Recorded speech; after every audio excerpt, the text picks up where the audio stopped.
Hi,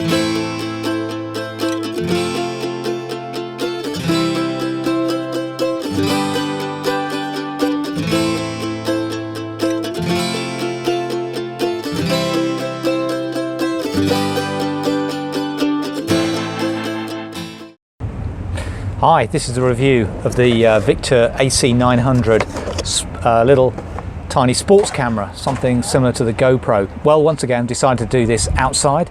I've taken it on a trip to the Canary Islands, and I thought I'd test it out in real life. As always with these live broadcasts, there's lots of background noise. You can hear the aircraft from the airport here. We're not too far away. So what have we got here? Well, we've got the little camera. It's the same sort of size as most of these sports cameras. We've got a housing here. It's got two backs to it. It's got one with a sort of a soft outside, which is really a dust-proof housing, and then it's got a separate back cover, which is the solid one, which is the waterproof one to take it diving if that's what you want to do, or into the swimming pool. It fits into the housing like all of these cameras. It just pops in the housing like that, and then we shut it up.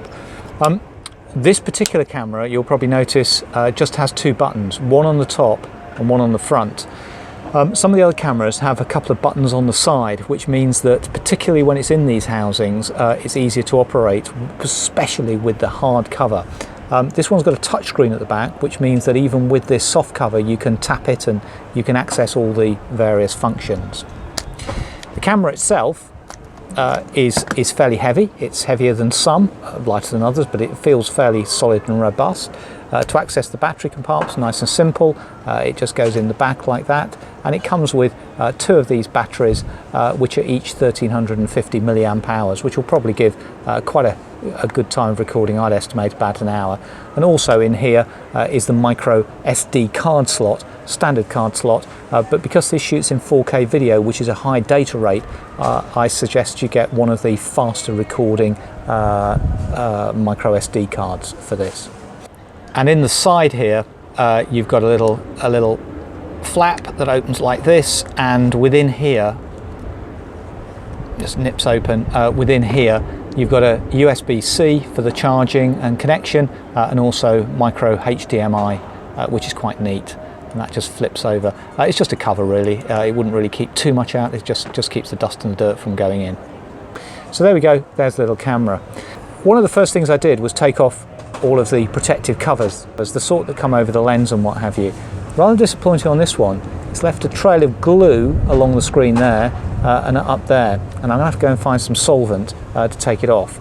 So the one down here is not too much of a problem, but the one here sits over some of the display. You can still read it, but it's all a bit fuzzy. To turn it on, it's a long press with the on button. Screen comes on, beeps a couple of times, and then you get the screen at the back so you can see what you're doing. This one does not have a screen at the front, so there's no way other than looking at the back of the unit to know how much battery time you've got, or indeed whether it's recording. So for instance, if you're using it in selfie mode, you've got it on a selfie stick or what have you, you don't have that visual reference point to know if it's actually recording. So all of the functions can really be accessed through the buttons here. There's sort of a setup button here, which you can access the general camera settings, or indeed the ones specific to either video or still photography.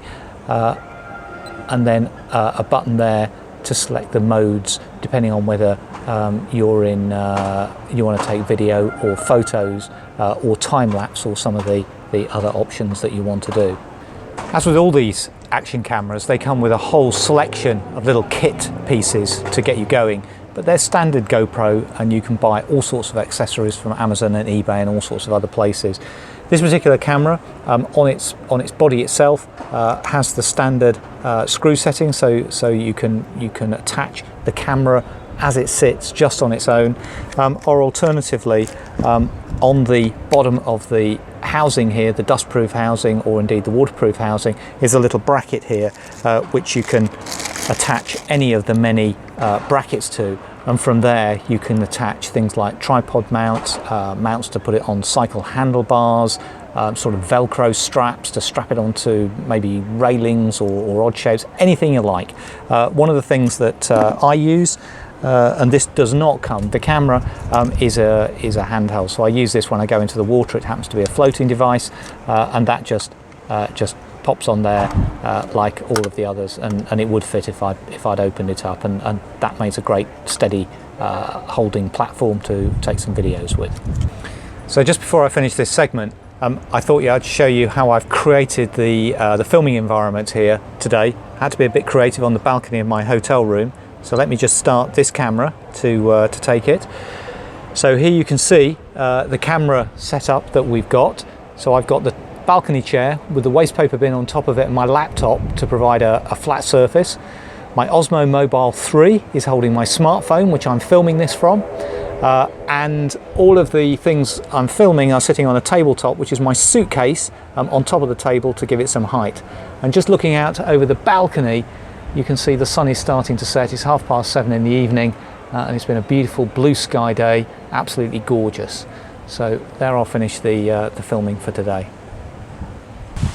So we've taken the camera on a road trip around Tenerife. We've been up the volcano Mount Teide, which is currently dormant but not extinct. And I have to say the reviews are mixed. So here's a little camera. It's in a box like all of the others, waterproof. It basically fulfills the functions. Cost about £60 in the UK, and that's September 2019. What did I like about it? Well, I thought the quality of the pictures were absolutely superb, and you'll see some a little bit later in 1080, 60 frames a second. You can see some within the car, some of them outside. But I think there are some things that I don't like about this camera. It's not particularly easy to use out of the box. It's first of all reviewing the videos. So when you've taken a few videos, you want to be able to look at them on the screen at the camera. And to be able to do that is really difficult. And so you go to the playback mode, you get the last 3 or 4 videos on the screen, but you can't scroll up and down them. So you've got 20 or 30 videos, you can only see the last 2 or 3, and I can't for the life of me figure out how to scroll up and down those so that I can pick a video I want to see. I tried to plug the camera into my laptop. It happens to be a Windows 10 device, and Windows 10, my device, it just will not recognize the camera. So in the end I had to take the SD card out and put the SD card in the slot within my laptop to actually take the videos out. Another thing I didn't like about it was it only has 2 buttons.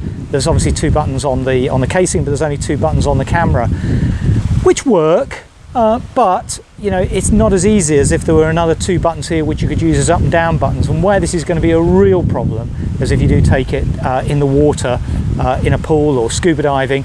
Really difficult to use compared to some of the other cameras out there.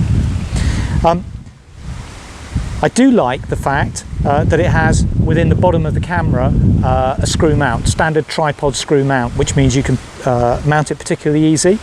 And the sound quality of the video through the camera, and you can be able to hear this a bit later on, is also really quite good.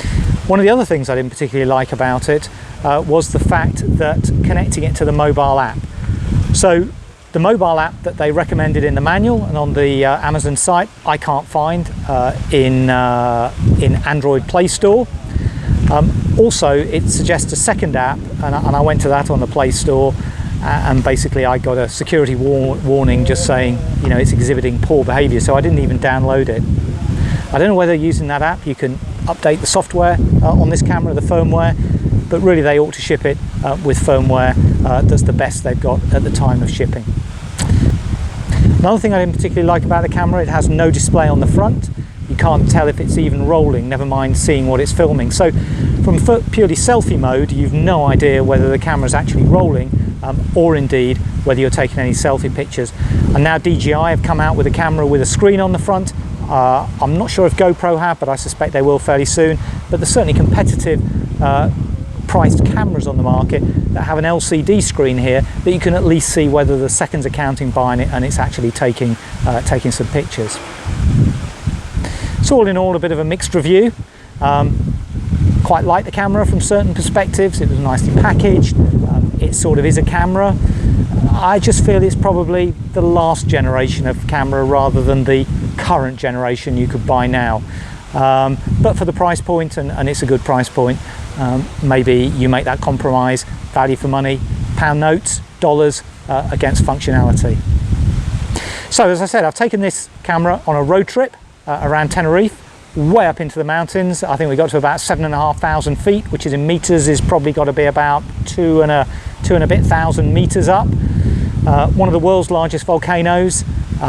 It's very barren and very bleak up there. I understand in some of the areas up there, NASA trained the lunar astronauts before they visited the moon, and boy, I can see why.